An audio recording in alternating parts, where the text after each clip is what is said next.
Power Plays and Proposals by Jessica Parker. Narrated by Lisa Lynn Sandlin. Copyright 2024 by Jessica Parker.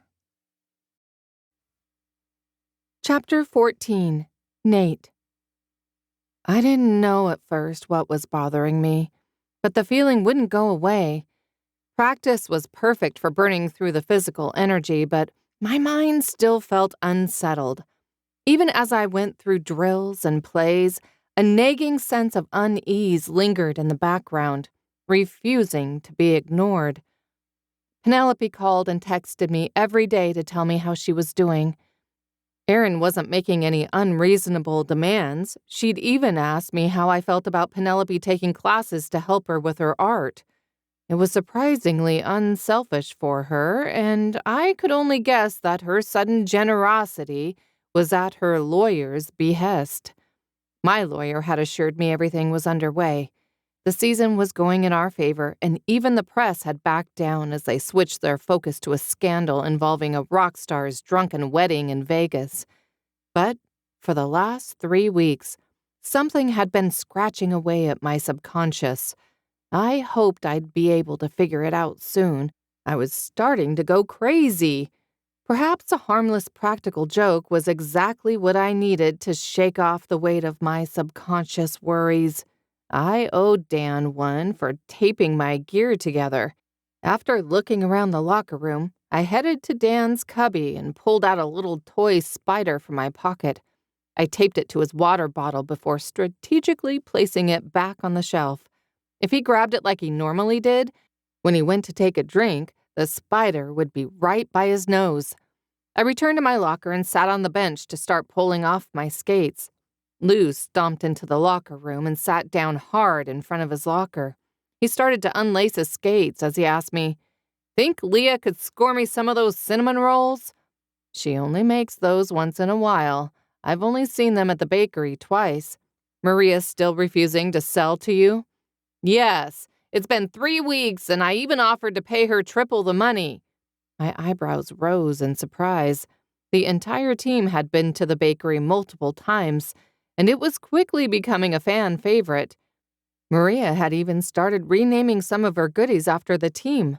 Glacier Bay Bear Claws and Penalty Box croissants were my particular favorites. "What did you do?" I asked him. He held up his hands in an "I don't know" gesture as Matt came into the locker room and sat on the bench. "Did you upset Hannah again?" Matt asked. Lou leveled a glare at him. "My sister is none of your business." Matt shook his head. "Just asking. She was cursing your name earlier." "What were you doing with my sister?" Lou asked. "She's been bringing those right-wing raspberry muffins into the break room every morning." "What?" Lou asked in outrage. "My own sister is siding with the enemy." Matt got a big smile on his face as he asked, "Are you more upset that Hannah is friends with Maria or that Maria named a muffin after me?" Lou stormed out of the locker room, and I couldn't stop my laugh. He hadn't bothered to finish changing or putting on shoes before leaving to give his sister a piece of his mind. For as long as I'd known Lou, Hannah had been the only one who knew what buttons of his to push. Now it seemed a certain baker had managed to get under his skin. "It's good to see you laughing, man," Matt said as he started pulling off his gear. "What do you mean? I laugh?" He shrugged. "Sure, but you've been different after getting engaged." Leah had come to another game and sat with Penelope, Hannah, and Maria in the suite. Much to my surprise, Erin hadn't put up a fight in letting Penelope stay with me for a second weekend. Then they'd all come to the karaoke gathering with the team to celebrate the win.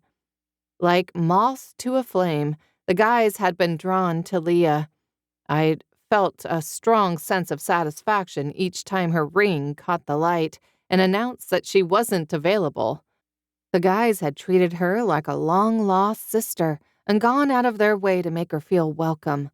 But all of that had been swamped by how amazing it was to see Penelope and her together. The pair of them were thick as thieves as they talked about Penelope's classes or different color combinations. Who knew that coloring hair had so much in common with art? Plus, she'd done a popular braid with Penelope's hair that Penelope had seen going viral online. See, there you go, smiling. Leah's good for you. She really is, I admitted. We'd managed 2 more dates since I'd gotten her ring. The first was a cliched night at the movies where we'd watched an action movie and shared a bucket of extra buttery popcorn. Our second date, though, I'd been blown away to see her all dressed up for a nice dinner at a high-end restaurant that served the best cooked crab legs. Leah had seemed to enjoy her herb-crusted chicken breast with lemon before I took her back to Maria's. "There's just one thing," Matt said as he wrapped his towel around his neck. "Why haven't you kissed her?" Like being hit by a puck, I realized what had been bothering me. On our dates, Leah had smiled and been pleasant, but any time there was a moment like the one at Radiant Diamonds, she disappeared, literally and figuratively. On our last date, I'd walked her up to the door of Maria's 2-bedroom apartment, but before I could say more than how great the night had been, Leah smiled, yawned, and slipped inside. She'd been pulling away just a little bit at a time, not enough that anyone looking at us would realize, but I now saw it for what it was. "We're engaged. Of course I've kissed her," I told him, bluffing as confidently as I could. Matt raised an eyebrow, giving me a skeptical look that could rival Coach questioning a penalty call. "If you say so." "We have. It's the best kissing of my life." "Really?" Matt deadpanned. Nodding enthusiastically, I said, "Yep, 100% awesome. Better than scoring a hat trick." Matt couldn't contain a smirk. "Because the key to a successful relationship is a good lip lock?" "Exactly. You gotta aim for the Stanley Cup of smooches." I chuckled, playing along. "In that case, maybe I should find someone to get engaged to so I can understand." I chuckled. "Better try a kissing booth, Casanova. That's the only way a woman would kiss that ugly mug of yours." Matt shook his head and threw his towel at me. I threw it back at him, and still chuckling, the two of us went about changing. But his comments had me thinking, not just about kissing Leah. I'd wanted to do that for a long time now. As Dan came in from practice, I struggled to contain my excitement, my grin threatening to give away my prank. With a quick wipe of my face using my towel, I tried to appear nonchalant as he approached his locker, oblivious to the impending hilarity. Just as he reached for his water bottle, ready to quench his thirst, he noticed Matt. "Nice slap shot," Dan told Matt. "I thought I wasn't going to stop it in time." "Thanks," Matt said before heading off toward the showers. Finally, Dan lifted the bottle to his lips, only to freeze mid-sip as his eyes landed on the unexpected toy spider I'd left for him. With a startled yelp, he dropped the bottle as if it were scorching hot, sending water splashing everywhere as he recoiled in surprise. The sight of his reaction was so comical that I couldn't help but burst into laughter. I was wheezing as Matt ran back in to see what had happened. "I'm going to get you for this," Dan told me. Yeah. I held out the container of fudge Leah had given me. Her mom had sent it in thanks for helping Leah with the press. The fudge was good, but I wasn't a big fan of the nuts that were mixed in. Not wanting to hurt Leah or her mom's feelings, I shared it with Dan and Matt. If Lou came back, I'd give him some too. By the time I got back to my building, I decided that Leah and I needed to try kissing. The more I thought about it, the more I realized that it just made sense. How would the judge believe our relationship otherwise? I ignored the little thought that my decision to talk to her about kissing had more to do with my desire to kiss her than it did with the custody battle. As I approached my front door, my heart raced with anticipation and nerves. I couldn't shake the feeling that this kiss could change everything between Leah and me, perhaps even more than I was ready to admit. I knew one thing for certain. I had to take this leap of faith, not just for the sake of appearances, but for the chance to explore the growing connection I felt with Leah. a connection that transcended our fake engagement and touched something deeper within me. Erin waited on my doorstep for me.